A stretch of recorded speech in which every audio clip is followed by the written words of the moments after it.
Hello दोस्तों, स्वागत है एक बार फिर से आप सभी का हमारे इस चैनल में जिसका नाम है ऑल हिट एग्ज़ाम। और दोस्तों, आज के इस वीडियो में हम लोग देखेंगे यूपी पुलिस कांस्टेबल का एग्ज़ाम पेपर 31/8/2024 का जो परीक्षा हुआ था। उस परीक्षा में जो सभी 150 प्रश्न पूछे गए थे, उन सभी 150 प्रश्नों को हम लोग इस वीडियो में लाइव उसके ऑफिशियल जो आंसर की बताई गई है, उस ऑफिशियल आंसर की के हिसाब से उसको हम लोग एक्सप्लेन करते हुए चलेंगे, उसका व्याख्यात्मक हल करेंगे कि आखिर में उस प्रश्न का उत्तर क्यों सही हुआ था। तो डिटेल्ड एक्सप्लेनेशन के साथ ये पूरा पेपर सॉल्व कराएंगे इस वीडियो में। 31 अगस्त 2024 को ये पेपर हुआ था और ये शिफ्ट 1 का यानी कि प्रथम पाली में, फर्स्ट पाली में ये पेपर हुआ था सुबह 10 बजे से लेकर के 12 बजे तक। पहला प्रश्न आपके स्क्रीन पर पूछा गया था, चमक उठी सन 57 में वो तलवार पुरानी थी, रस भेद बताइए, इसमें से कौन सा रस होगा। तो यहाँ आपके इस पहले नंबर के प्रश्न में राइट आंसर हो जाएगा ऑप्शन नंबर बी, वीर रस। क्योंकि वाक्य है ये वीर रस से प्रेरित है, क्योंकि यहाँ युद्ध के लिए उत्साह और शौर्य की भावना व्यक्त हो रही है, जो कि वीर रस का एक अस्थाई भाव है। तो यहाँ आपका ऑप्शन नंबर बी, वीर रस, आपका करेक्ट और राइट आंसर हो जाएगा। नेक्स्ट आगे क्वेश्चन नंबर सेकंड पूछ रहा है कि मानव शब्द का विश्लेषण निम्नलिखित में से क्या बनेगा। तो ये हो जाएगा आपका ऑप्शन नंबर डी, मानवीय। ऑप्शन नंबर डी, मानवीय, आपका करेक्ट आंसर हो जाएगा। क्यों होगा? क्योंकि मानव शब्द का सही विशेषण जो है वह मानवीय होता है। जैसे कि मानवीकरण है आपका, मनुष्य और मानवता, ये सब क्या है? ये तीनों संज्ञा शब्द हैं, जबकि मानवीय जो शब्द है यह संज्ञा और सर्वनाम की विशेषता बता रहा है। इसलिए जो विशेषता बताता है वही क्या होता है? विशेषण होता है। तो यहाँ पे आपका ऑप्शन नंबर डी, मानवीय, करेक्ट आंसर हो जाएगा। नेक्स्ट आगे क्वेश्चन नंबर थर्ड, तीसरा प्रश्न पूछ रहा है, पिता कहानी के लेखक कौन है। तो पिता कहानी के जो लेखक हैं वह आपके कौन है? तो यहाँ आपका राइट आंसर हो जाएगा ज्ञान रंजन। ऑप्शन नंबर डी, ज्ञान रंजन, आपके करेक्ट और राइट आंसर हो जाएंगे। क्योंकि इस कहानी के लेखक ज्ञान रंजन है। यह कहानी जो है एक पारिवारिक संबंधों के बदलते हुए स्वरूप को दर्शाती है और दो पीढ़ियों के बीच में कैसे संघर्ष होता है, इसी के बारे में पूरा जो है ये कहानी लिखी गई है। ये कहानी 1965 में प्रकाशित की गई थी ज्ञान रंजन के द्वारा। तो यहाँ पे आपका ऑप्शन नंबर डी, ज्ञान रंजन कवि जो है वो राइट आंसर हो जाएंगे। नेक्स्ट आगे अगला चौथा प्रश्न है, निम्नलिखित में से काटना का तत्सम क्या होगा। तो यहाँ आपका राइट आंसर हो जाएगा कर्तन। ऑप्शन नंबर सी, कर्तन जो है ये करेक्ट हो जाएगा। क्योंकि काटना का तत्सम रूप कर्तन होता है, क्योंकि कर्तन एक संस्कृत शब्द से लिया गया है जिसका अर्थ होता है काटना, जबकि तत्सम शब्द वे होते हैं जिन्हें संस्कृत से बिना किसी बदलाव के ले लिया जाता है। तो यहाँ आपका ऑप्शन नंबर सी, कर्तन, करेक्ट आंसर हो जाएगा। नेक्स्ट दोस्तों आगे अगला क्वेश्चन नंबर 5, पांचवा प्रश्न पूछ रहा था कि इंदिरा शब्द का सही युग्म क्या होगा। तो यहाँ 5 नंबर के इस प्रश्न में आपका सही जवाब हो जाएगा ऑप्शन नंबर डी, लक्ष्मी और इंद्राणी। क्यों? यहाँ पे इंदिरा का अर्थ होता है इंद्राणी, और इसका मतलब होता है इंद्र की पत्नी या देवी इंदिरा। तो इंदिरा का मतलब होता है, इंदिरा एक तरीके से आप ये समझ सकते हैं, इसका अर्थ होता है लक्ष्मी, जो धन, समृद्धि और सौभाग्य की देवी हैं। और इंदिरा जो ये होता है इंदिरा, इसका मतलब होता है इंद्राणी, यानी कि इंद्र की पत्नी या देवी इंदिरा। तो यह शब्द इंद्र से बना है। तो यहाँ पे आपका ऑप्शन नंबर डी, लक्ष्मी और इंद्राणी, करेक्ट और राइट आंसर हो जाएगा।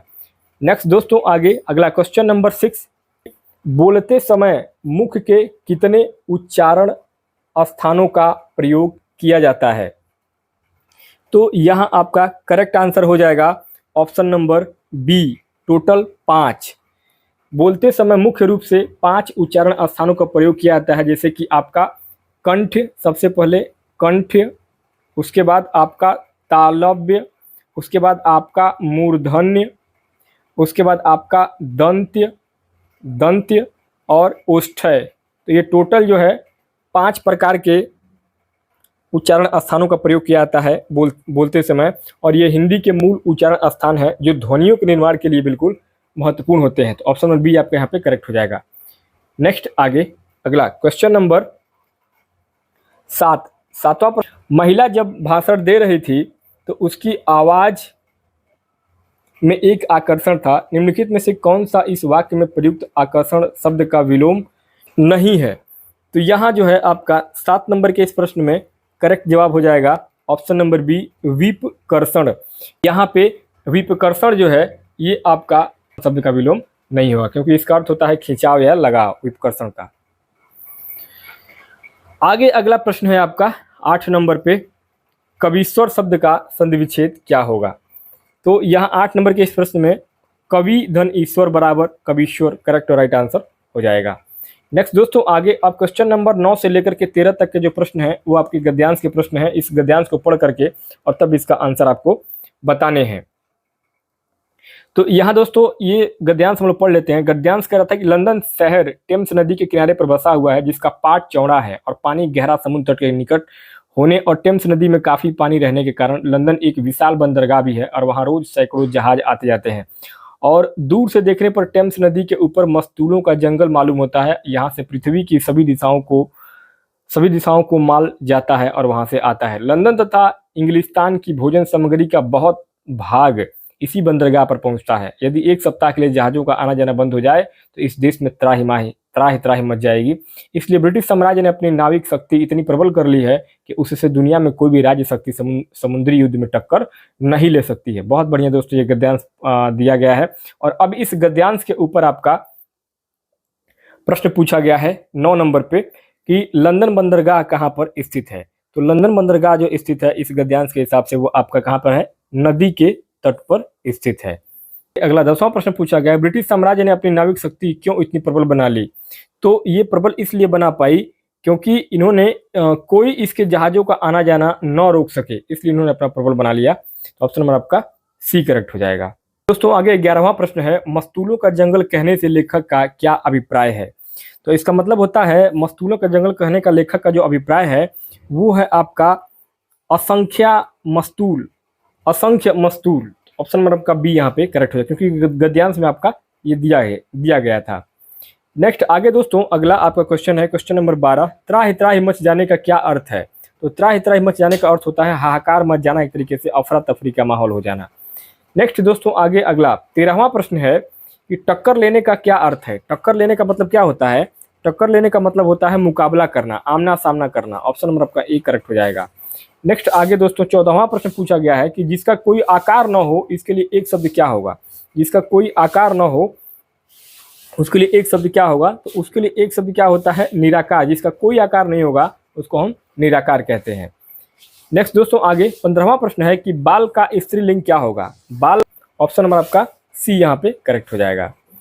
नेक्स्ट आगे 16वां प्रश्न है, पर्णकुटी शब्द में समास। यहाँ पर्णकुटी शब्द में समास क्या होगा?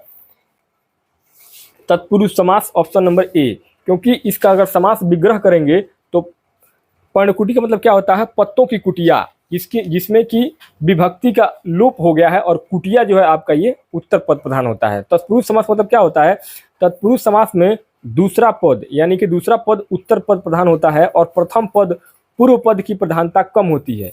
इस समास में जो कारक के चिन्ह होते हैं जैसे कि आपका का, के, की, ने, से, पर, में, ये सब क्या है?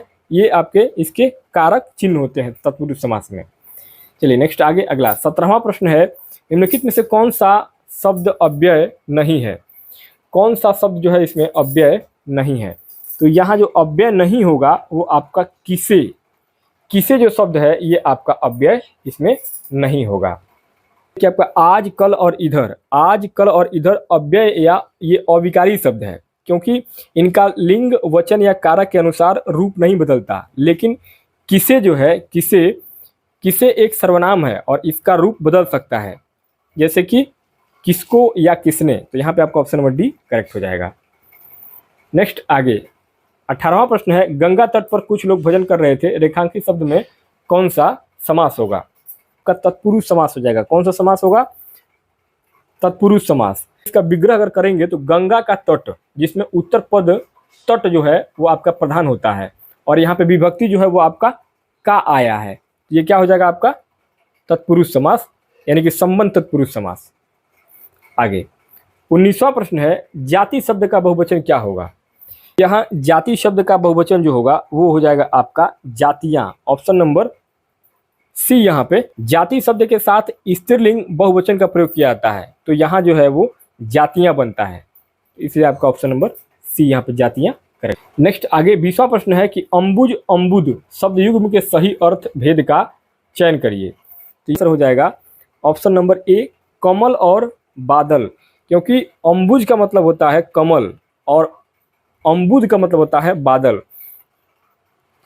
कमल यानी कि जल से जो जन्म लेता है उसको हम कमल कहते हैं, और अम्बुद का अर्थ होता है बादल यानी कि जल देने वाला। तो ऑप्शन नंबर आपका ए यहाँ पे करेक्ट होगा। दोस्तों आगे 21वां प्रश्न है, करुणालय के रचयिता कौन है। करुणालय के रचयिता कौन है। तो यहाँ आपका राइट आंसर हो जाएगा Jaishankar Prasad, option number B. करुणालय जो है ये आपका जयशंकर प्रसाद के द्वारा लिखा गया एक रचना है। नेक्स्ट आगे 22वां प्रश्न है, किस शब्द का प्रयोग सदैव बहुवचन में होता है। तो यहाँ आपका 22 नंबर के इस प्रश्न में करेक्ट आंसर हो जाएगा दर्शन, क्योंकि दर्शन शब्द का प्रयोग हमेशा बहुवचन में होता है, जैसे कि आपके दर्शन दुर्लभ है, तो यहाँ आपका दर्शन जो है करेक्ट और राइट आंसर हो जाएगा। नेक्स्ट आगे अगला 23वां प्रश्न है, जीव का पर्यायवाची क्या है। ऑप्शन नंबर बी, रसना। जीव का पर्यायवाची होता है रसना। अगर इसका और पर्यायवाची देखेंगे जीव का, तो आपका जैसे जिह्वा हो गया, जबान हो गया, रसिका हो गया, ये सब जीव के पर्यायवाची शब्द हैं। आगे है अगला 24वां प्रश्न, अल्प विराम का चिन्ह क्या होगा। अल्प विराम, अल्प विराम का जो चिन्ह होता है वो आपका ऐसे होता है, तो ये आपका ऑप्शन नंबर बी यहाँ पे करेक्ट हो जाएगा। नेक्स्ट आगे 25वां प्रश्न है, कव्वाली शब्द में कौन सा लिंग है। राइट आंसर हो जाएगा आपका स्त्रीलिंग। कव्वाली शब्द में क्या है, स्त्रीलिंग है, क्योंकि कव्वाली गाई जाती है, जैसे वाक्यों में इसका प्रयोग किया जाता है जो इसे स्त्रीलिंग का संकेत देता है। जैसे कि मान लीजिए अगर कोई बात की जाए कि इस अवसर पर कव्वाली गाई जाती है, तो कव्वाली जहाँ गाई जाती है तो मतलब क्या हो जाएगा, ये स्त्रीलिंग का बोध करा रहा है। 26वां प्रश्न है कि महादेवी वर्मा को किस पुस्तक पर ज्ञानपीठ पुरस्कार दिया गया था। महादेवी था उनकी Yama, option number D. Mahadevi Verma की यामा जो पुस्तक है, जो कि 1982 ईस्वी में इनको ज्ञानपीठ पुरस्कार दिया गया था उनकी यामा कृति के लिए। यामा में उनके जो है टोटल 4 कविता संग्रह थे। कौन कौन से थे, एक आपका था निहार, एक निर्जा, एक था आपका रश्मि और एक सांध्य गीत।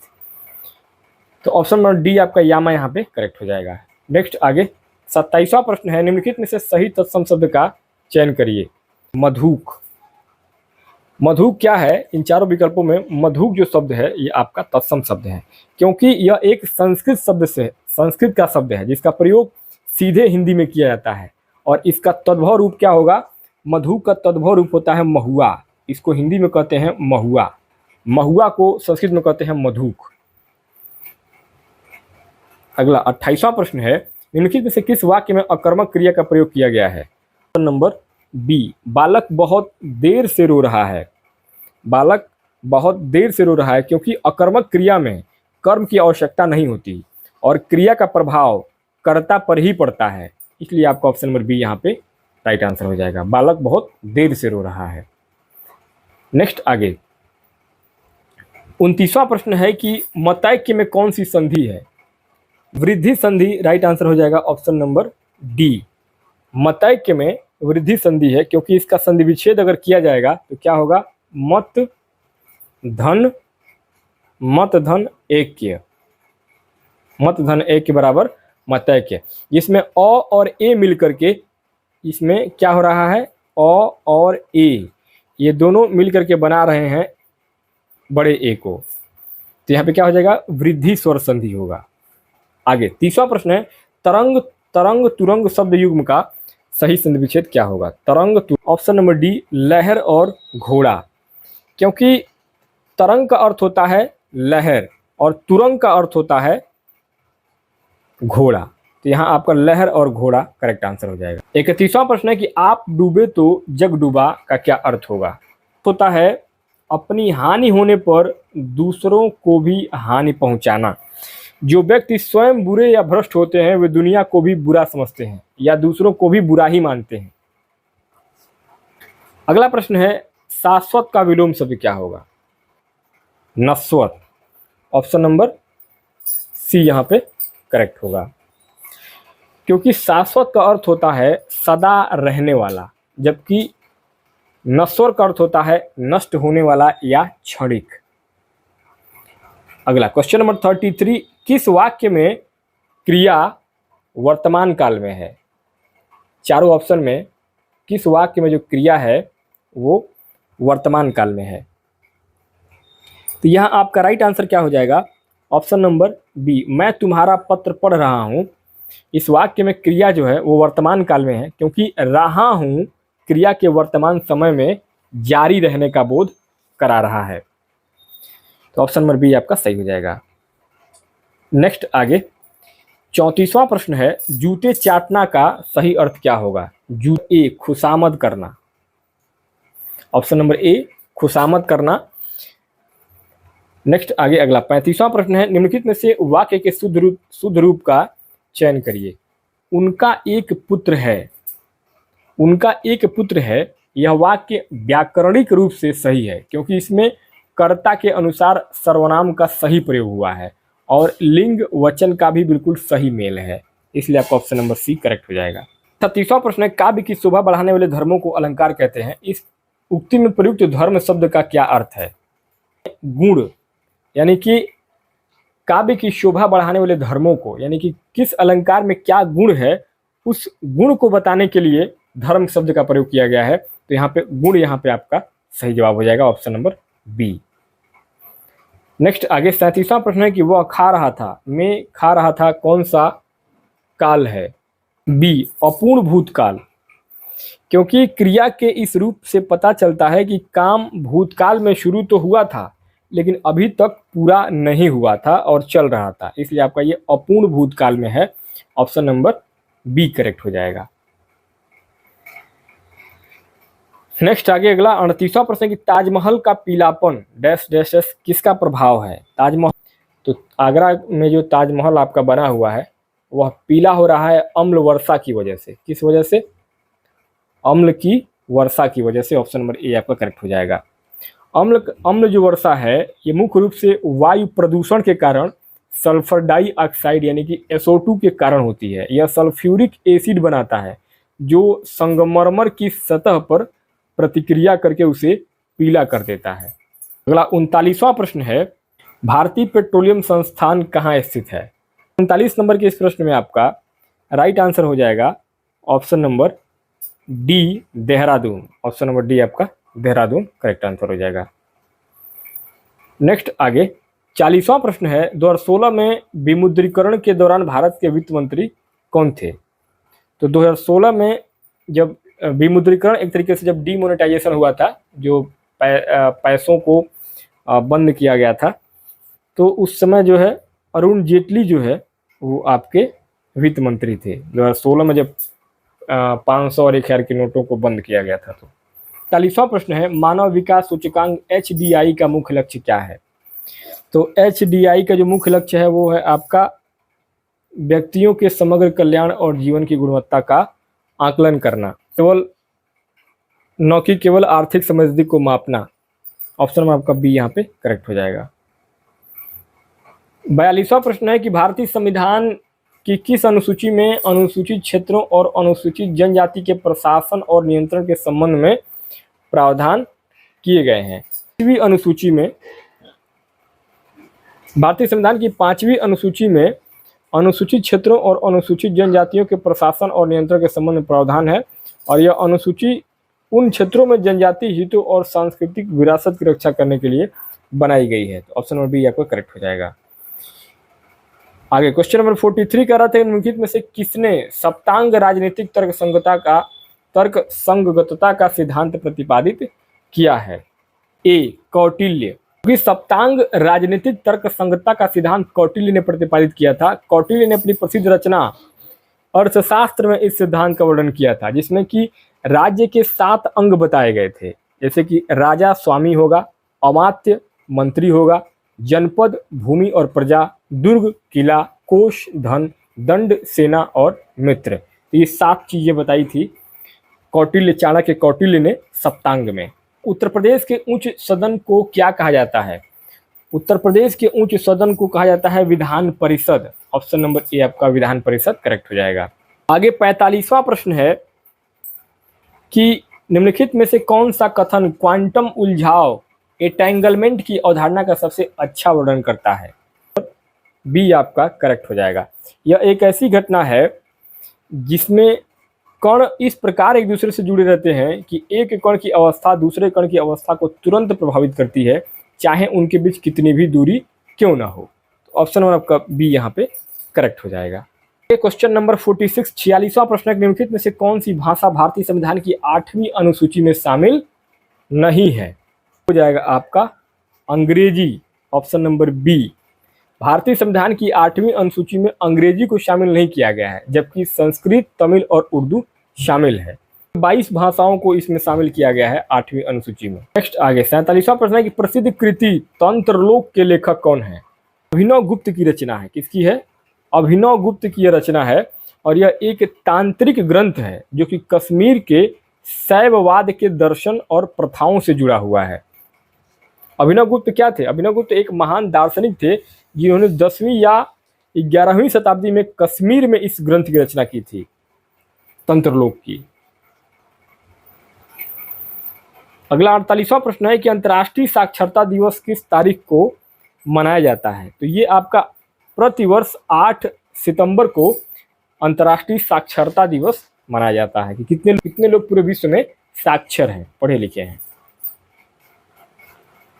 49वां प्रश्न है कि IMF भुगतान संतुलन नियमावली के अनुसार वस्तुओं के आयात और निर्यात को डैश डैश डैश प्रस्तुत किया जाना चाहिए। FOB। ऑप्शन नंबर सी।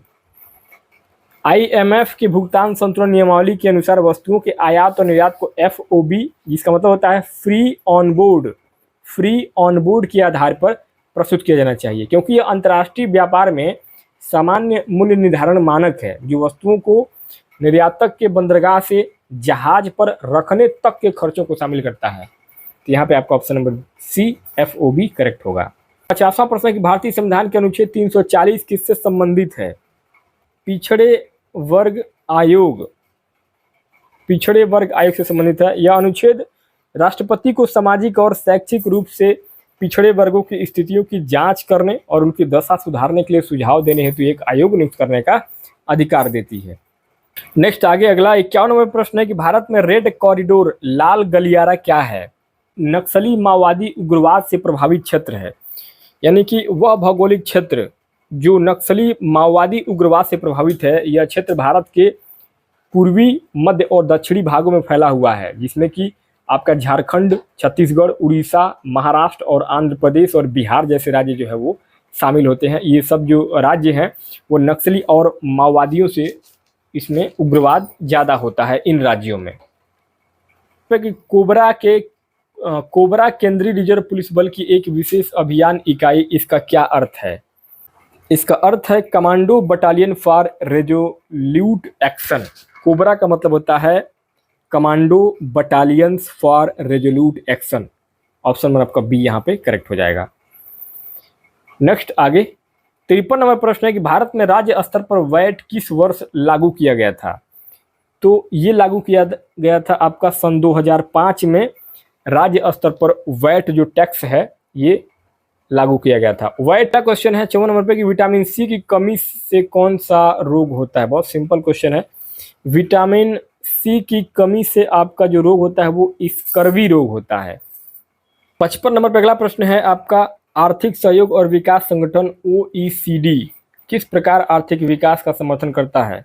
आपका आर्थिक और सामाजिक कल्याण में सुधार करने वाली नीतियों को बढ़ावा दे करके। OECD आर्थिक और सामाजिक कल्याण में सुधार करने नीतियों को बढ़ावा दे करके अपना समर्थन देता है। नेक्स्ट आगे 56वां प्रश्न है कि किस वर्ष अपोलो 11 मिशन ने चंद्रमा पर मानव को सफलतापूर्वक उतारा था? 1969 सफलतापूर्वक चंद्रमा पर मानव को उतारा गया था। अभियान में 1969 में नील आर्मस्ट्रांग और बज एल्ड्रिन ने अपोलो 11 मिशन के तहत चंद्रमा पर पहली बार कदम रखा था और यह चंद्रमा पर उतरने और वहां पहली बार मानव के चलने वाला पहला मिशन था अपोलो 11। 57 नंबर प्रश्न है तो के सबसे बुजुर्ग व्यक्ति का क्या नाम है जिनकी अप्रैल 2024 में 114 वर्ष की आयु में मृत्यु हो गई है? तो ये हैं आपके जुआन विंसेंट पेरेज मोरा। जुआन विंसेंट पेरेज मोरा यह जो व्यक्ति हैं यह वेनेजुएला के एक सुपर शताब्दी व्यक्ति थे और 2 अप्रैल 2024 को उनका निधन हो गया था। खिलजी वंश की स्थापना किसने की थी? जलालुद्दीन मोहम्मद खिलजी। जलालुद्दीन मोहम्मद खिलजी जो है उसने खिलजी वंश की स्थापना किया था। और अलाउद्दीन खिलजी की बाजार व्यवस्था आपने पढ़ा होगा, सबसे बेहतर थी, उसकी नीतियों में से एक था बाजार व्यवस्था। अगला 59 नंबर प्रश्न है साइबर सुरक्षा के एन्क्रिप्शन का उद्देश्य क्या है? अनधिकृत पहुंच को रोकने के लिए डेटा को कोडित रूप में कन्वर्ट कर, जैसे कि आप व्हाट्सएप चलाते हैं, व्हाट्सएप पे आपने जो मैसेज टाइप करके किसी को भेजा है, अपने दोस्त को या अपने फैमिली मेम्बर को, तो वो मैसेज जो है वो एनक्रिप्टेड होता है, यानी कि एक ऐसे कोड में वो मैसेज भेजा जाता है कि यहाँ तक कि व्हाट्सएप कंपनी भी नहीं देख सकती है कि वो उस मैसेज में क्या लिख करके किसी को भेजा गया है। तो वो एनक्रिप्टेड होता है, यानी कि एक विशेष कोड में कन्वर्ट करके उस बातों को लिखा जाता है, वही आपका एनक्रिप्टेड होता है। 60 नंबर पर अगला प्रश्न है संयुक्त राष्ट्र जनसंख्या कोष UNFPA का मुख्यालय कहाँ स्थित है? तो इसका जो मुख्यालय है ये आपका न्यूयॉर्क में स्थित है। कहाँ है? न्यूयॉर्क में। अगला क्वेश्चन है 61 स्वर्ण क्रांति का संबंध किसके उत्पादन से है? तो स्वर्ण उत्पादन जो है ये बागवानी और शहद, स्वर्ण क्रांति का संबंध बागवानी और शहद के उत्पादन से है, जिसमें कि फलों, सब्जियों और शहद यानी कि मधु, शहद के उत्पादन में उल्लेखनीय वृद्धि दर्ज हुई थी स्वर्ण क्रांति के तहत। अगला क्वेश्चन है कांगो घाटी किस महाद्वीप में पाई जाती है? कांगो का अफ्रीका में पाया जाता है। कहाँ? अफ्रीका में महाद्वीप में कांगो घाटी पाई जाती है। अगला क्वेश्चन है नागालैंड की राजधानी क्या है? नागालैंड की राजधानी है आपका कोहिमा। कोहिमा जो है वो नागालैंड की राजधानी है। अगला क्वेश्चन है 2021 में COP26 जलवायु सम्मेलन की मेजबानी किस देश ने की थी? तो 2021 में COP26 जलवायु सम्मेलन की जो मेजबानी है वो यूके में हुआ था, यूनाइटेड किंगडम में। अगला क्वेश्चन है लैंगिक समानता, महिला सशक्तिकरण और महिलाओं के खिलाफ भेदभाव और हिंसा को खत्म करने के लिए वैश्विक आंदोलन को किस शब्द से परिभाषित किया जाता है? तो इसको परिभाषित किया जाता है मीटू आंदोलन। इसको मीटू आंदोलन से संबोधित किया गया था। अगला क्वेश्चन है प्रसिद्ध भारतीय उपन्यास गोदान के लेखक कौन है? मुंशी प्रेमचंद सभी लोगों को मालूम होगा। जो गोदान उपन्यास है ये मुंशी प्रेमचंद की उपन्यास है, जो कि बहुत पॉपुलर उपन्यास था, बहुत फेमस था ये। त्रैमासिक समाचार पत्र साइबर प्रवाह किस मंत्रालय द्वारा शुरू की गई एक पहल है? तो त्रैमासिक समाचार पत्र साइबर प्रवाह जो है ये आपका गृह मंत्रालय के द्वारा प्रसारित किया जाता है, जो कि एक 3 महीने के बाद, यानी त्रैमासिक समाचार पत्र है। नेक्स्ट आगे अगला डैश डैश डैश में ऑनलाइन उत्पीड़न शामिल है, जहां उपयोगकर्ता को ढेर सारे ऑनलाइन संदेशों और ईमेल का सामना करना पड़ता है। तो ये जो है आपका इसको बोलते हैं साइबर स्टॉकिंग। साइबर स्टॉकिंग में ऑनलाइन उत्पीड़न शामिल होता है, जहां उपयोगकर्ता को ढेर सारे ऑनलाइन संदेश और ईमेल का सामना करना पड़ता है। आगे अगला 69 कह रहा है कि अभिव्यक्ति की स्वतंत्रता की रक्षा के प्रयासों के लिए 2021 में किसे नोबेल शांति पुरस्कार से सम्मानित किया गया था? तो अभिव्यक्ति की स्वतंत्रता की रक्षा के लिए ये किया गया था आपका मारिया रेसा और दिमित्री मुराटोव। मारिया रेसा और दिमित्री मुराटोव को जो है अभिव्यक्ति की स्वतंत्रता की रक्षा के प्रयासों के 2021 में नोबेल पुरस्कार से सम्मानित किया गया था। अगला क्वेश्चन है 70 नंबर पे कि साइट का मतलब क्या है। साइट का मतलब होता है satellite instructional television experiment. Satellite instructional television experiment. Next आगे क्वेश्चन नंबर 71 है संयुक्त अरब अमीरात संघ federation of United Arab Emirates की राजधानी क्या है। इसकी राजधानी है Abu Dhabi. Option number B आपका यहाँ पे करेक्ट हो जाएगा। अबू धाबी जो है ये आपका संयुक्त अरब अमीरात यानी कि यूएई की राजधानी है अबू धाबी।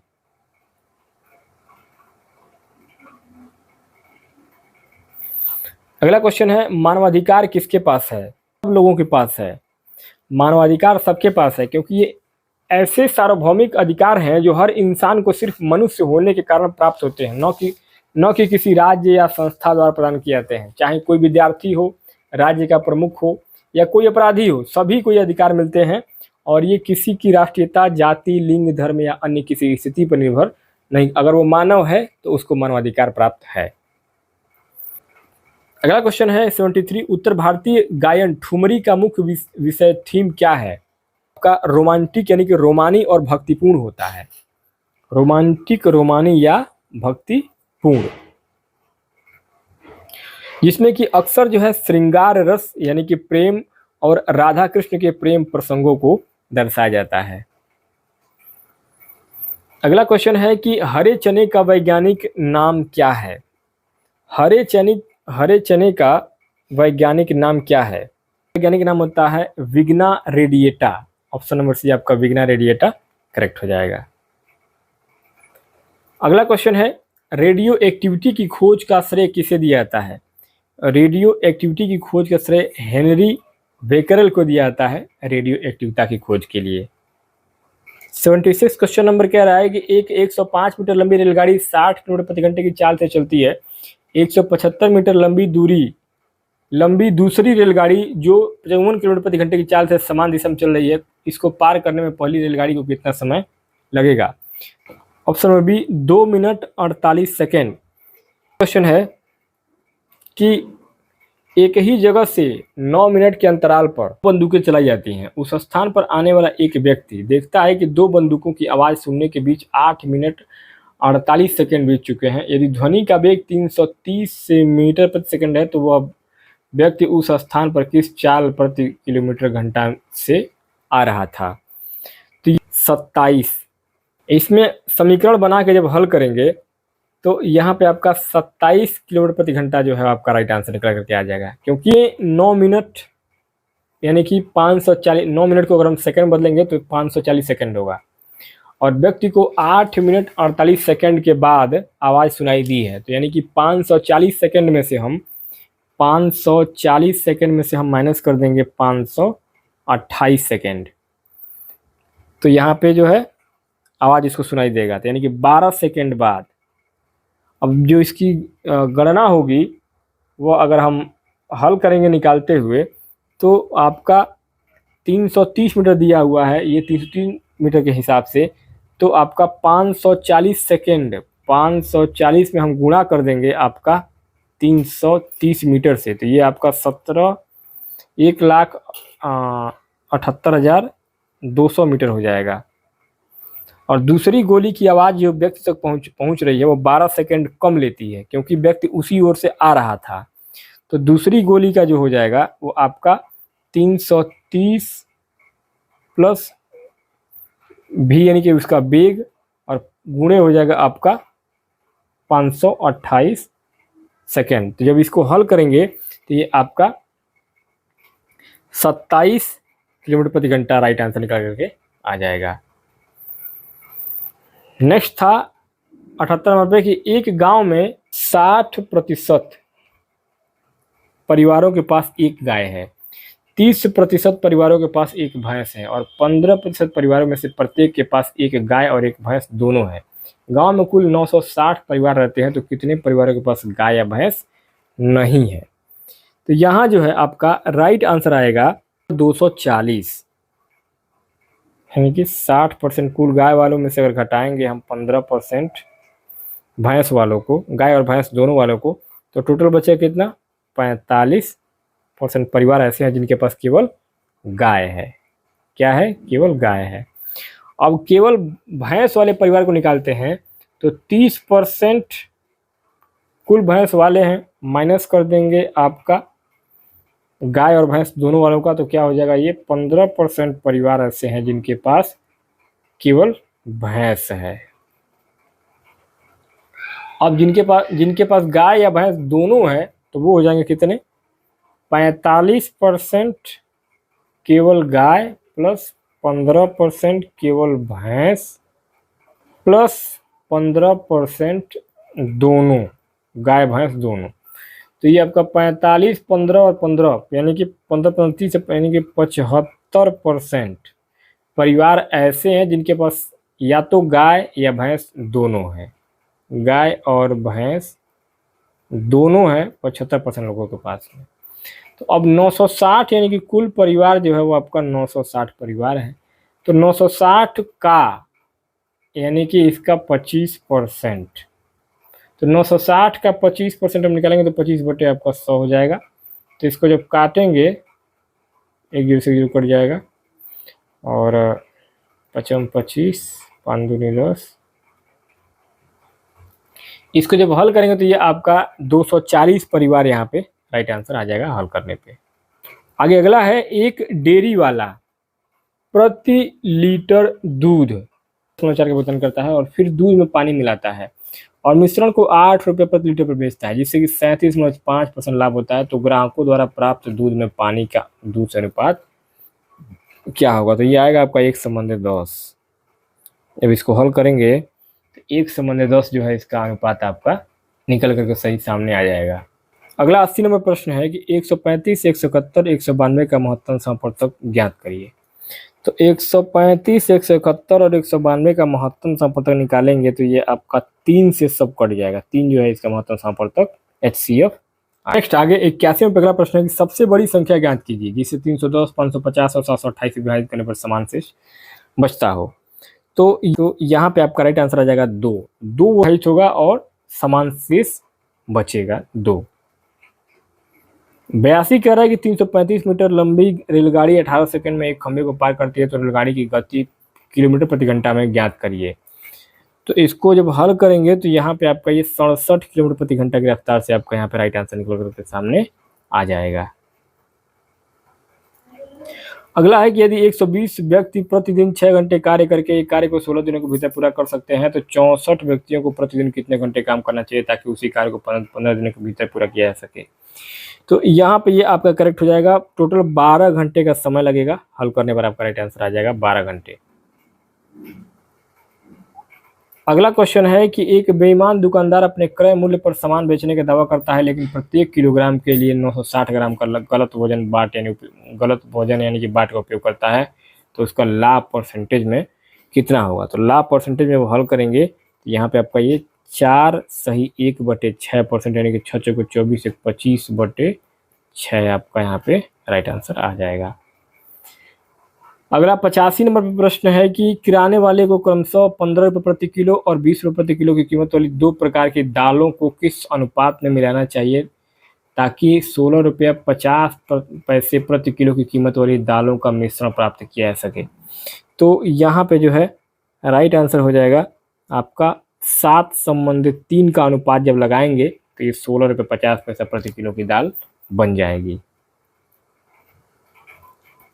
अगला प्रश्न है कि 7 पुरुष या 10 महिलाएं 10 दिनों में 100 मीटर की दीवार बना सकते हैं, तो 600 मीटर की दीवार बनाने में 14 पुरुषों और 20 महिलाओं को कितने दिन का समय लगेगा। तो ये लगेगा टोटल 15 दिन का समय। इसको हल करेंगे तो आपका 15 दिन राइट आंसर आ जाएगा।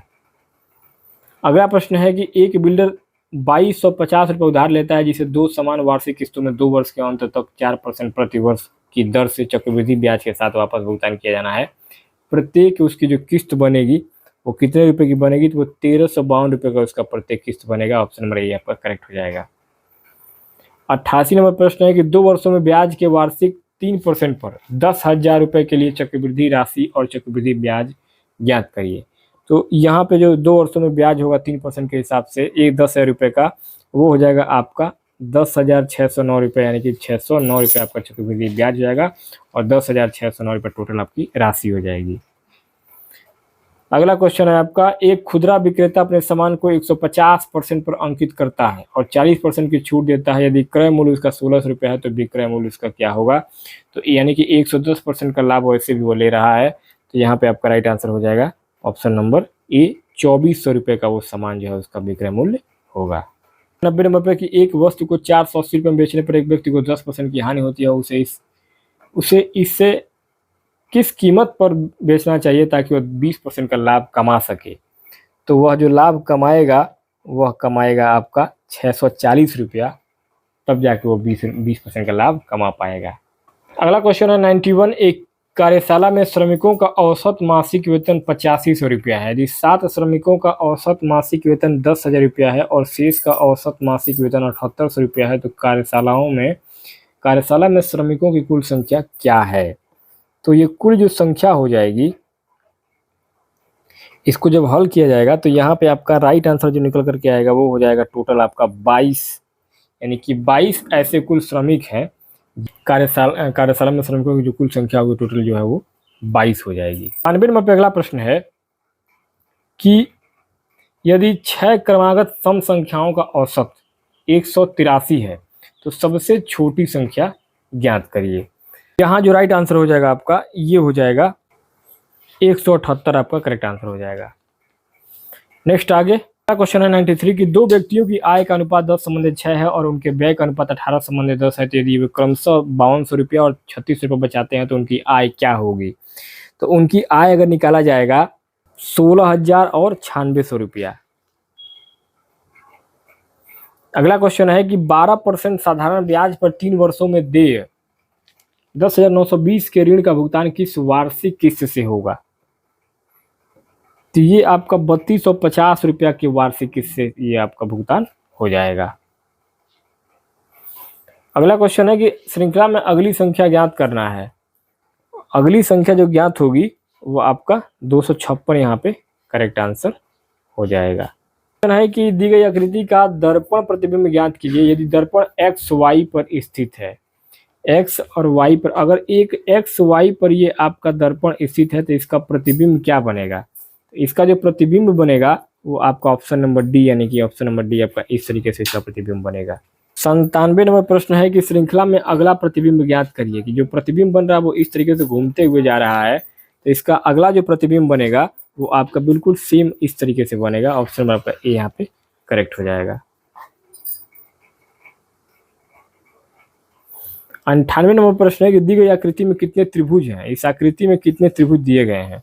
तो इस आकृति में जो टोटल त्रिभुजों की संख्या है वो टोटल आपके 28 त्रिभुज हैं। अगर आप ऐसे ऐसे ऐसे ऐसे करके जब गिनेंगे, ऐसे ऐसे करके टोटल 28 त्रिभुज यहाँ पे आपको दिखाई देंगे। 99 नंबर पर अगला प्रश्न है, निम्नलिखित में से शब्दों के कौन से जोड़े अर्थ में सबसे अधिक समान हैं? तो यहाँ आपका राइट आंसर हो जाएगा जल्दी और तेज, क्योंकि जल्दी और तेज दोनों समानार्थी शब्द हैं और उनके अर्थ भी बिल्कुल समान है, इसलिए आपका ऑप्शन नंबर सी यहाँ पे करेक्ट हो जाएगा। 100 नंबर पर अगला प्रश्न है कि यदि कोई विमान न्यूयॉर्क से लंदन के लिए अपराह्न 3 बजे यानी कि स्थानीय समय अनुसार रवाना होता है और उड़ान की अवधि 7 घंटे है, तो विमान किस समय उतरेगा यदि लंदन न्यूयॉर्क से 5 घंटे आगे है? तो यहाँ आपका पूर्वाह्न 3 बजे आपका ऑप्शन नंबर ए यहाँ पे करेक्ट हो जाएगा, क्योंकि यहाँ पे 5 घंटे जो है वो समय आगे बढ़ाया गया। अगला क्वेश्चन है कि सादृश्य पूरा कीजिए। यदि कलम का काम है लिखना, कलम का काम अगर लिखना है तो चाकू का काम क्या होगा? तो यहाँ आपका राइट आंसर हो जाएगा डी, काटना। यदि कलम से लिखा जाएगा तो चाकू से किसी चीज को काटा जाएगा। अगला क्वेश्चन है 102, श्रृंखला में विषम बेजोड़ ज्ञात करिए। ये जो श्रृंखला दी गई है, इस श्रृंखला में विषम जो बेजोड़ है ये कौन सा होगा? P17 जो है ये आपका एक विषम जोड़ होगा। ऑप्शन नंबर आपका बी यहाँ पे करेक्ट हो जाएगा।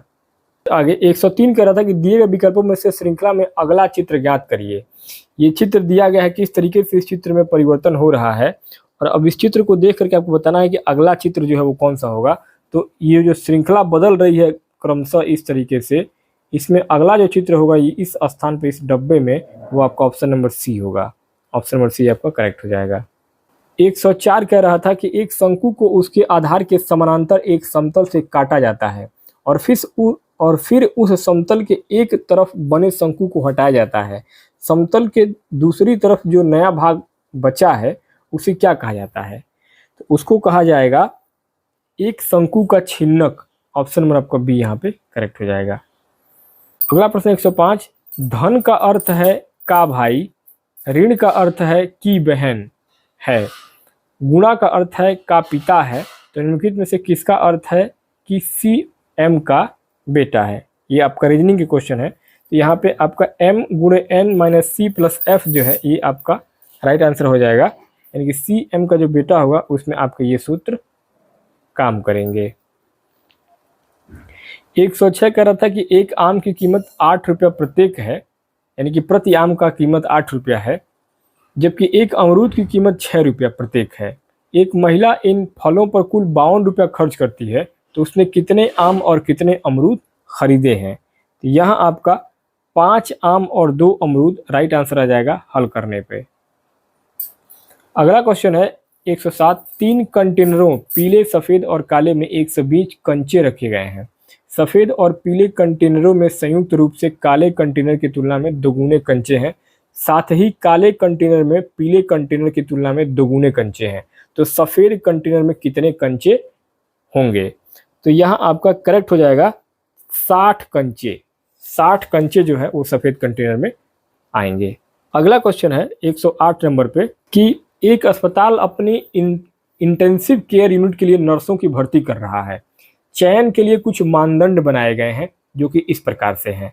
ए, नर्सिंग में स्नातक की डिग्री होनी चाहिए। बी, उन्नत कार्डियक लाइफ सपोर्ट ACLS में प्रमाणन होना चाहिए। क्रिटिकल केयर नर्सिंग में न्यूनतम 2 वर्ष का अनुभव होना चाहिए।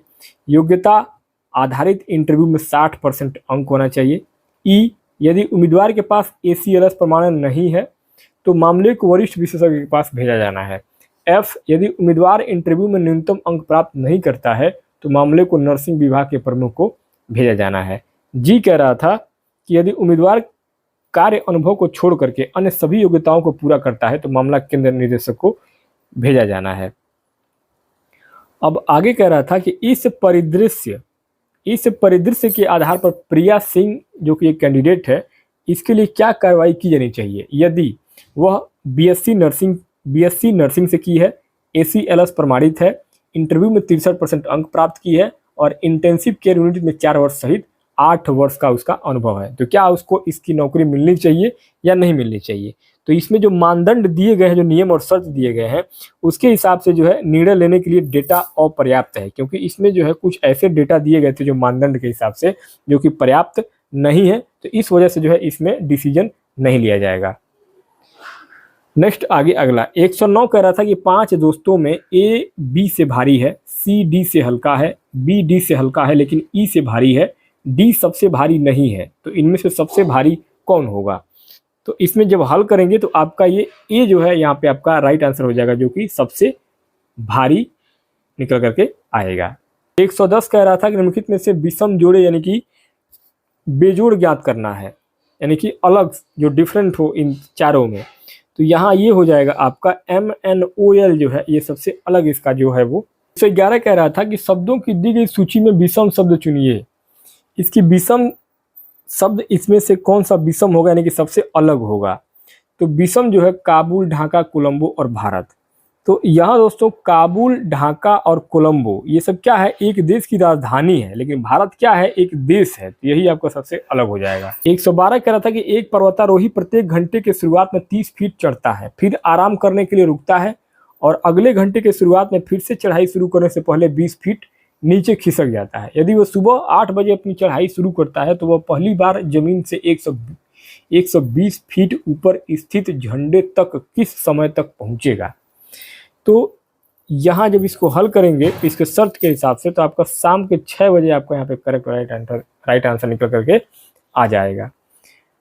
अगला 113 नंबर पे जो प्रश्न है कि उस बॉक्स का चयन कीजिए जो दिए गए कागज की सीट की आकृति से बने बॉक्स के समान है। तो यहाँ पे ये जो चित्र बनाया गया है, अब इसमें जो है आपको उस बॉक्स का चयन करना है जो कि इस कागज की सीट को एकदम बिल्कुल उसके सेम टू सेम उसको प्रमाणित कर सके। तो यहाँ अगर देखेंगे तो आपका राइट आंसर हो जाएगा ऑप्शन नंबर सी, ये वाला चित्र जो है इसको प्रमाणित करेगा। अगला क्वेश्चन है 114 नंबर पे कि निम्नलिखित श्रृंखला में लुप्त पद ज्ञात करना है। यहाँ पे कौन सा पद आपका आएगा? तो इसमें जो पद आएगा वो आएगा आपका 121, ऑप्शन नंबर ए यहाँ पे, यानी 11 का वर्गमूल। आगे 115, निम्नलिखित प्रश्न में आपको दिए गए शब्द के साथ 4 अन्य शब्द विकल्पों के रूप में दिए गए हैं।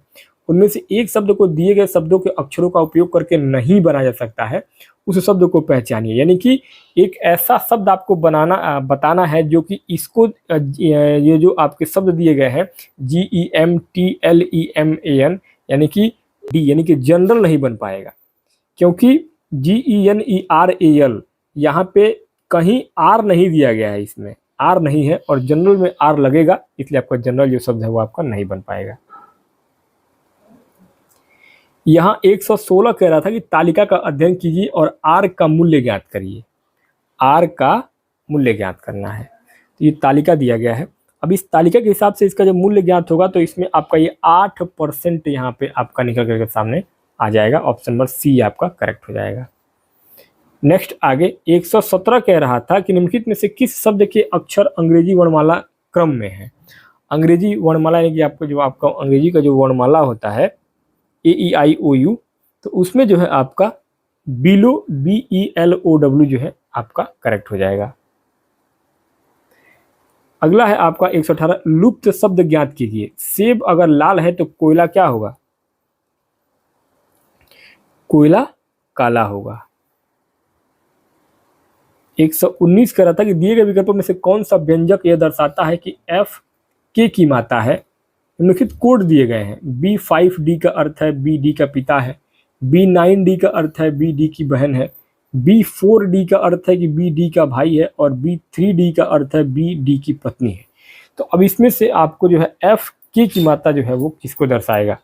तो यहाँ पे आपका राइट आंसर हो जाएगा आपका F3M5 के, ऑप्शन में आपका डी करेक्ट होगा। अगला 120 कह रहा था कि यदि हैश माइनस को दर्शाता है और @x को दर्शाता है और आपका अल्फा जो है प्लस को दर्शाता है और परसेंटेज जो है ये आपको भाग को दर्शाता है, तो 20 #15 #10 @45 परसेंटेज 15 का मान क्या होगा? तो यहाँ आपका राइट आंसर हो जाएगा ऑप्शन नंबर ए 5 आपका करेक्ट आंसर निकल करके। नेक्स्ट आगे आपका 121 नंबर प्रश्न है कि दिए गए आरेख का परीक्षण कीजिए और निम्नलिखित प्रश्न का उत्तर दीजिए। तो यहाँ पे जो चित्र दिया गया है, अब इसमें आपको बताना है कि क्या इसका राइट आंसर होगा। जैसे कि त्रिभुज का मतलब है कि जो व्यक्ति चाय पीते हैं वो त्रिभुज वाले हैं, गोले में जो लोग व्यक्ति हैं वो कॉफ़ी पीते हैं, और जो आपके आयत में है वो आपके जूस पीते हैं। तो यहाँ आपका राइट आंसर क्या हो जाएगा? सी आपका राइट आंसर हो जाएगा 15, यानी कि 15 लोग ऐसे हैं जो आपके ये तीनों पीते हैं। 122 कह रहा है कि रिक्त स्थानों को भरिए। 96 60 35 के बाद यहाँ पे क्या आपका भरा जाएगा? तो यहाँ पे आपका 19 जो है करेक्ट राइट आंसर आ जाएगा 19 भरने के लिए। 123 है कि एक स्कूल में हर 2 महीने में आवधिक परीक्षाएं आयोजित की जाती हैं। अप्रैल 2001 से मार्च 2002 तक के शैक्षणिक सत्र के दौरान कक्षा 9 का एक छात्र इन आवधिक परीक्षाओं में से प्रत्येक में उपस्थित हुआ। नीचे दिया गया रेखा ग्राफ प्रत्येक आवधिक परीक्षा में छात्र द्वारा प्राप्त कुल अंकों को दर्शाता है। प्रत्येक आवधिक परीक्षा में अधिकतम कुल अंक 500 अंक हैं। तो ये यहाँ पे आपका एक ग्राफ दिया गया है और अब इस ग्राफ के हिसाब से आपको बताने हैं। तो यहाँ पे आपका जो ऑप्शन है वो नीचे दिया गया है, यानी कि अगस्त 2001 और अक्टूबर 2001 की आवधिक परीक्षाओं में मिलाकर छात्र द्वारा प्राप्त अंकों का परसेंटेज क्या होगा? तो ये परसेंटेज जो है इसका टोटल 75.5% आपका राइट आंसर निकल करके आ जाएगा। नेक्स्ट आगे 124 कह रहा था कि एलन जो लिली का जीजा है, सैम का दामाद है, जून एमी की माँ है और एमी लिली की इकलौती बहन है, सैम का लिली से क्या रिश्ता होगा। तो यहाँ अगर ग्राफ के हिसाब से बना के देखेंगे तो पिता यहाँ पे आपका रिश्ता निकल करके सामने इसका आएगा। 125 कह रहा था कि निर्धारित कीजिए कि दी गई आकृतियों में से कौन सी आकृति मुख्य आकृति को पूरा करती है। मुख्य आकृति आपकी ये आकृति है, ऑप्शन नंबर डी, ये वाला जो चित्र है वो इसको पूरा करेगा। नेक्स्ट आगे 126 कह रहा था कि दिए गए संबंध के आधार पर सही विकल्प ज्ञात करिए। इसे गिरने से अगर दर्द हो रहा है तो यहाँ क्या होगा, तो यहाँ आपका अवज्ञा यानी कि सजा, ऑप्शन नंबर सी आपका सही हो जाएगा। 127 कह रहा था कि संबंधित शब्द ज्ञात करिए। जड़, तना, पत्तियां और फल, तो इसका संबंधित शब्द जो है इससे जुड़े हुए शब्द क्या होंगे, तो ये सब जो है जड़, तना, पत्तियां, फल जो है ये पेड़ से संबंधित है, ऑप्शन नंबर सी आपका करेक्ट हो जाएगा। अगला 128 कह रहा था कि संबंधित शब्द ज्ञात करना, इसमें भी है। नक्शा अगर दिशाएं बताता है तो मैनुअल का मतलब क्या होगा, तो मैनुअल का मतलब होता है निर्देश, ऑप्शन नंबर ए आपका करेक्ट हो जाएगा। 129 कह रहा था कि श्रृंखला में लुप्त संख्याएं ए बी ज्ञात कीजिए और बी गुणे ए का मान ज्ञात कीजिए। यदि 26, 39, 52 ए, तो यहाँ ए और बी का मान आपको ज्ञात करना है। तो ए और बी का जो मान होगा इसको जब हल करेंगे तो 5370 इसका मान निकल करके सामने आएगा।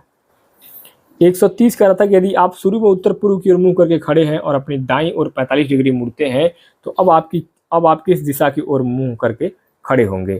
तो डायग्राम के हिसाब से जब बनाएंगे तो यहाँ आपका पूर्व दिशा निकल करके सामने आ जाएगा, ऑप्शन नंबर 131 है। यदि दक्षिण पूर्व पश्चिम बन जाता है और उत्तर पूर्व दक्षिण बन जाता है इत्यादि, तो पूर्व क्या बनेगा। तो यहाँ जब इसको हम डायग्राम से समझेंगे, जैसे दक्षिण पश्चिम बनेगा, ऑप्शन नंबर आपका बी करेक्ट हो जाएगा। अगला है 132, यदि s प्लस टी का अर्थ है s टी का पिता है, s माइनस टी का अर्थ है s टी की बहन है, s परसेंटेज टी का अर्थ है कि s टी की माता है तथा s गुणे टी का अर्थ है s टी का भाई है, तो इनके में से कौन सा दर्शाता है कि j के की बुआ है। तो यहाँ जो है आपका राइट आंसर हो जाएगा option number B, j minus L plus M गुणे के, ऑप्शन नंबर आपका बी सही हो जाएगा। नेक्स्ट आगे 133 है कि ए ने बी का परिचय देते हुए कहा कि यह मेरे पिता की पोती का पति है। ए को पुरुष मानते हुए बी ए से किस प्रकार संबंधित होगा। तो यहाँ जो है आपका ये साला संबंधित होगा, ऑप्शन नंबर आपका सी करेक्ट होगा। नेक्स्ट आगे 134 कह रहा था कि श्रृंखला 2, 12, 36, 80 को आगे जो है यहाँ पे क्या आएगा जिसको कि आपको पूरा करना है। तो श्रृंखला को जो संख्या पूरा करेगा वो आपका 150 यानी 150 यहाँ पे आपका श्रृंखला पूरा करेगा। 135 कह रहा था कि एक आदमी की औसत चाल क्या है यदि वो 2 शहरों के बीच यात्रा करता है और 60% दूरी 45 मिनट में और शेष दूरी 55 मिनट में तय करता है, जहाँ शहरों के बीच की कुल दूरी 80 किलोमीटर है। तो यहाँ आपका राइट आंसर हो जाएगा 49 किलोमीटर प्रति घंटा, ऑप्शन नंबर आपका बी करेक्ट होगा। 136 कह रहा था कि 4 सहकर्मी एल, एम, एन और ओ एक वर्गाकार मेज के चारों ओर बाहर की ओर मुंह करके बैठे हैं। एल एम के ठीक बाईं ओर बैठा है, एन ओ के ठीक दाईं ओर बैठा है, एल के ठीक दाईं ओर कौन बैठा होगा। तो यहाँ जब देखेंगे हल करते हुए तो आपका एन जो है वो आपके ठीक एल के दाईं ओर बैठा दिखाई देगा। 137 कह रहा था कि यदि 6 अप्रैल 2023 को गुरुवार था तो 6 अप्रैल 2024 को सप्ताह का कौन सा दिन होगा।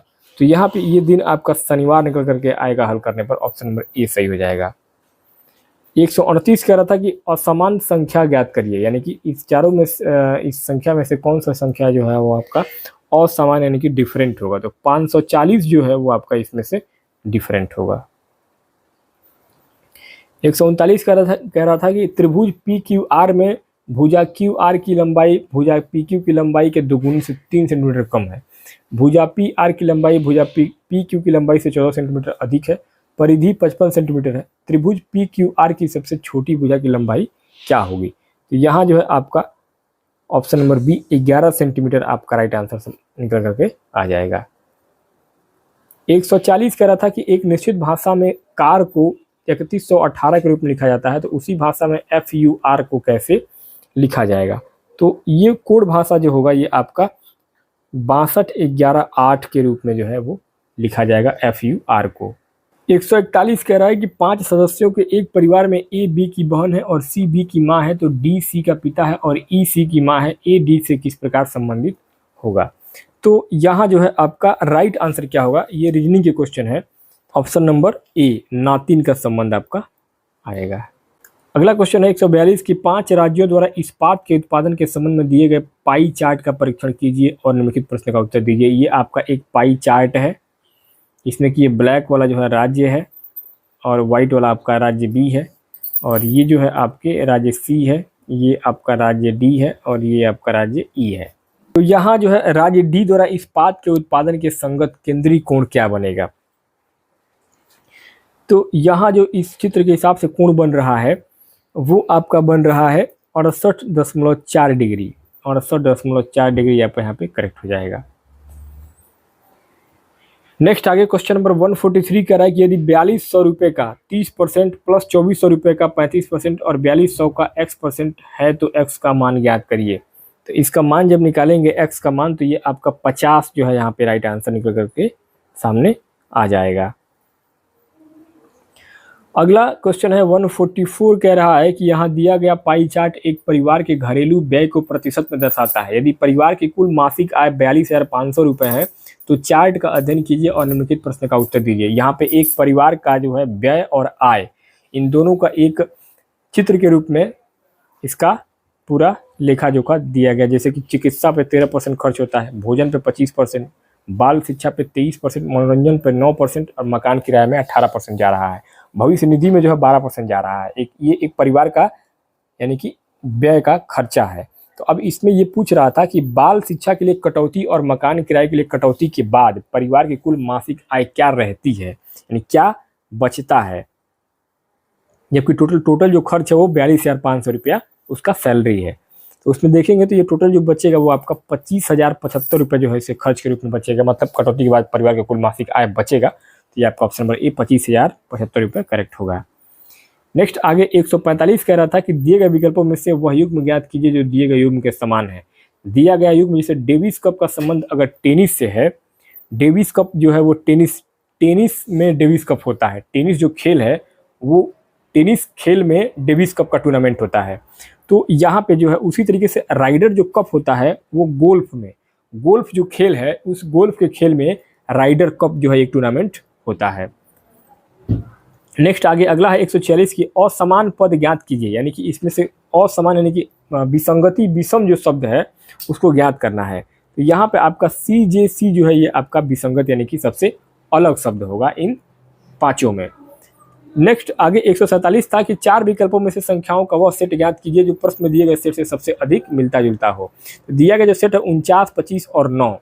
तो अब इसमें से मिलता जुलता जो शब्द होगा और तो वो हो जाएगा आपका ऑप्शन नंबर सी 36, 16 और 4। 36, 16, 4 जो है ये आपका मिलता जुलता उसमें से शब्द निकल कर सामने आ जाएगा। अगला क्वेश्चन है आपका 148 की यदि मंकी को OQPMGA और जेब्रा को BGDTC के रूप में कोडित किया जाता है तो डियर को किस प्रकार कोडित किया जाएगा। तो डियर का जो संबंध होगा ये मंकी और जो जेब्रा दिया गया है इसी के कोड में लिखना है। तो यहाँ पे आपका ये हो जाएगा FGGT से हम जो है उसको कोड डियर को कर सकते हैं। नेक्स्ट आगे 149 कह रहा था कि मैं अपने घर से उत्तर की ओर 30 किलोमीटर पैदल चला, फिर मैं पश्चिम की ओर मुड़ा और फिर 20 किलोमीटर चला, फिर दक्षिण की ओर मुड़कर 10 किलोमीटर चला, अंत में पूरब की ओर मुड़कर मैंने 20 किलोमीटर की दूरी तय की। मैं अपने घर से किस दिशा में खड़ा हूँ। तो यहाँ पे जब डायग्राम बना करके आप ऐसे पूरा बनाएंगे तो आपको यहाँ पे सामने जो आंसर आएगा वो आपका उत्तर दिशा की तरफ मिलेगा। ऑप्शन नंबर ए आपका करेक्ट हो जाएगा। नेक्स्ट अगला 150 नंबर पे आखिरी प्रश्न होगा इस वीडियो में कि जिस घड़ी में घंटे की सुई अपराह्न 3 बजे पश्चिम की ओर इशारा करती है उसकी मिनट की सुई शाम को 7:45 पे किस ओर होगी। तो ये जो सुई का इशारा होगा वो पूरब दिशा की ओर होगा। ऑप्शन नंबर सी आपका यहाँ पे करेक्ट हो जाएगा। तो दोस्तों इस प्रकार से इस वीडियो में हम लोगों ने आज के इस वीडियो में देखा है यूपी पुलिस कांस्टेबल की जो परीक्षा आपकी 31 अगस्त 31 अगस्त यानी आज ही के दिन ठीक 2024 में साल भर पहले ये पेपर हुआ था शिफ्ट 1 में, यानी कि आपका प्रथम पाली में 10 बजे से लेकर सुबह 10 बजे से लेकर दोपहर 12 बजे तक। इस परीक्षा में जो सभी 150 प्रश्न पूछे गए थे उन सभी 150 प्रश्नों का ऑफिशियल जो आंसर की जारी किया गया था उस ऑफिशियल आंसर की के हिसाब से हमने सारे प्रश्नों को बताया है और उसका जहां जिस क्वेश्चन में एक्सप्लेन करना है उसको एक्सप्लेन करते हुए बताया गया है। तो दोस्तों ये वीडियो कैसा लगा मुझे कमेंट बॉक्स में जरूर बताइएगा। बाकी हमारे इस ऑल हिट एग्जाम चैनल पे आपको सभी प्रकार के कंपटीशन एग्जाम के सारे प्रीवियस ईयर के पेपर को सॉल्व करके ऑलरेडी अपलोड किया गया है। तो जिस भी दोस्तों को अगर प्रीवियस ईयर के पेपर से संबंधित वीडियो देखने हैं या समझना है तो वो इस चैनल पे जरूर सब्सक्राइब कर सकते हैं, क्योंकि हमारे इस चैनल का जो मेन मोटो है वो यही है, ऑल हिट एग्जाम का मतलब है कि सभी प्रकार के कंपटीशन एग्जाम के पेपर आपको इस पे प्रोवाइड किए जाते हैं। तो दोस्तों ये वीडियो कैसा लगा कमेंट बॉक्स में बताएंगे आप लोग। बाकी अगला वीडियो आपको किस पेपर का किस एग्जाम का चाहिए ये आप लोग कमेंट बॉक्स में बताइएगा, तो उसका पेपर हम आपको अपलोड करके दे देंगे। मिलते हैं नेक्स्ट वीडियो में, तब तक के लिए बहुत बहुत धन्यवाद।